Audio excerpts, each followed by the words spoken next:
Welcome to new TV Telugu. ఇప్పుడు AP top 10 చూద్దాం. YCP కీలక నేత మాజీ ఎంపీ నందిగం సురేష్ జైలు నుంచి విడుదలయ్యారు. 145 రోజులుగా ఆయన జైలులో ఉన్నారు. వెలగపూడికి చెందిన మరియమ్మ అనే మహిళ హత్య కేసులో కోర్టు బెయిల్ మంజూరు చేయడంతో జైలు నుంచి విడుదలయ్యారు. 10,000 రూపాయల పూచీకత్తు సమర్పించిన నందిగం సురేష్ ని జైలు అధికారులు విడుదల చేశారు. కాలర్ బోన్ నొప్పితో బాధపడుతున్న ఆయనను చికిత్స కోసం కుటుంబ సభ్యులు విజయవాడకు తరలించారు.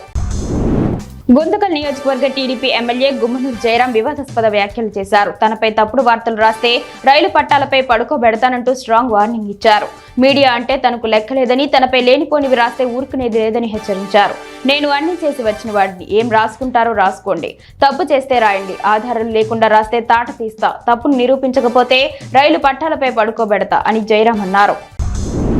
మోపిదేవి శ్రీ సుబ్రహ్మణ్యేశ్వర స్వామి తెలుగుదేశం పార్టీ రాష్ట్ర అధ్యక్షుడు పల్లా శ్రీనివాసరావు దర్శించుకున్నారు.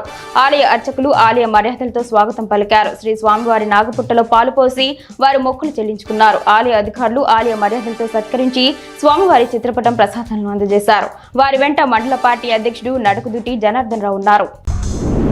ఓర్వకల్లు మండలం లొద్దిపల్లె గ్రామంలో జరుగుతున్న ఉపాధి హామీ పథకం పనులను ఎంపీడీఓ శ్రీనివాసులు, ఏపీడీ లక్ష్మణ తనిఖీ చేశారు. కూలీలు బతుకుదెరువు కోసం వలస వెళ్లకుండా గ్రామంలోనే కల్పిస్తున్న ఉపాధి పనులను సద్వినియోగం చేసుకోవాలన్నారు. ఈ ఆర్థిక సంవత్సరంలో లేబర్ బడ్జెట్ కింద లొద్దిపల్లి గ్రామ పంచాయతీకి మంజూరు చేసిన మొత్తాన్ని పని దినాలను వినియోగించి గ్రామాభివృద్ధికి సహకరించాలని కోరారు. ఇబ్రహీంపట్నం మండలంలోని తుమ్మలపాలెం గ్రామంలో doctor Narla Tatarao thermal power station ఆధ్వర్యంలో ఏర్పాటు చేసిన ఉచిత వైద్య ఆరోగ్య శిబిరాన్ని స్థానిక ఎమ్మెల్యే వసంత వెంకటకృష్ణ ప్రసాద్ ప్రారంభించారు. ఈ సందర్భంగా ఆయన వైద్య ఆరోగ్య శాఖ సిబ్బందిని, వైద్యులను వివిధ పరీక్షల గురించి వాకప్ చేశారు. అనంతరం ఆయన మాట్లాడుతూ ప్రజలు ఉచిత వైద్య శిబిరాలను సద్వినియోగం చేసుకోవాలని సూచించారు. మార్కాపురం వెలసిన శ్రీ లక్ష్మీ చెన్నకేశవ స్వామి ఆలయంలో ఫిబ్రవరి 4న జరిగే రథసప్తమి వేడుకలకు సంబంధించి రథసప్తమి కమిటీ చైర్మన్ ఎక్కలి కాశీ విశ్వనాథం అధ్యక్షతన జరిగిన కార్యక్రమానికి ముఖ్య అతిథిగా హాజరై గోడ పత్రికను ఎమ్మెల్యే కందుల నారాయణ రెడ్డి ఆవిష్కరించారు. ఆయన మాట్లాడుతూ రథసప్తమి వేడుకలకు వచ్చే భక్తులకు అన్నదాన కార్యక్రమం చేసి ఎలాంటి ఇబ్బందులు లేకుండా చూడాలని సూచించారు. రాజమండ్రిలో నియోజకవర్గ టీడీపీ సర్వసభ్య సమావేశం నిర్వహించారు. ఈ సమావేశానికి ముఖ్య అతిథిగా రాజమండ్రి సిటీ ఎమ్మెల్యే ఆదిరెడ్డి శ్రీనివాస్ పాల్గొన్నారు. ముందుగా ఎమ్మెల్యే ఎన్టీఆర్ విగ్రహానికి పూలమాలలు వేసి ఘనంగా నివాళులర్పించారు. పేద ప్రజల సంక్షేమం కోసం ఎన్టీఆర్ టీడీపీని స్థాపించారని అన్నారు. కార్యకర్తలే పార్టీకి వెన్నుముక అని పేర్కొన్నారు. గుంటూరులో జాతీయ భద్రతా వారోత్సవాలలో భాగంగా రహదారి భద్రతపై అవగాహన ర్యాలీని కేంద్ర సహాయక మంత్రి పెమ్మసాని చంద్రశేఖర్ ప్రారంభించారు.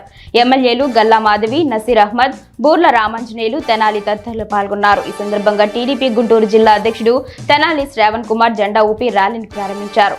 ఎంపీ మాట్లాడుతూ హెల్మెట్ ధరించండి, ప్రాణాలు కాపాడుకోండి అని పిలుపునిచ్చారు. శ్రీకాళహస్తిలోని బావిలో తై అమావాస్య పురస్కరించుకొని స్వామి అమ్మవార్లకు ప్రత్యేక అభిషేకాలు చేశారు. తై అమావాస్య రోజున భరద్వాజ మహర్షి ఆశ్రమంలోకి స్వామి అమ్మవార్లు రావడం ఇవాళ ప్రత్యేకత. ఆలయం నుంచి జ్ఞాన ప్రసనాంబ సమేత వాయులింగేశ్వరుడి ఉత్సవ మూర్తులకు పాలు, పెరుగు, తేనె వంటి సుగంధ ద్రవ్యాలతో ఆలయ వేద పండితులు విశేష అభిషేకాలు చేశారు. భక్తులు అధిక సంఖ్యలో పాల్గొన్నారు. గుంటూరు జిల్లా పొన్నూరు మండల పరిషత్ కార్యాలయంలో జాతీయ ఉపాధి హామీ పథకం సామాజిక తనిఖీ ప్రజావేదిక కార్యక్రమం జరిగింది. ఈ కార్యక్రమంలో జిల్లా డ్వామా పీడీవి శంకర్ పాల్గొని మండలంలో 2023-24 సంవత్సరం సంబంధించిన ఉపాధి హామీ పనుల వివరాలను తనిఖీ చేశారు. జాబ్ కార్డు ఉన్న ప్రతి ఒక్కరికి 100 రోజుల పని కల్పించాలని సిబ్బందిని ఆదేశించారు. ఎంపీపీ భవనం పద్మలీల, ఎంపీడీఓ చంద్రశేఖరరావు పాల్గొన్నారు.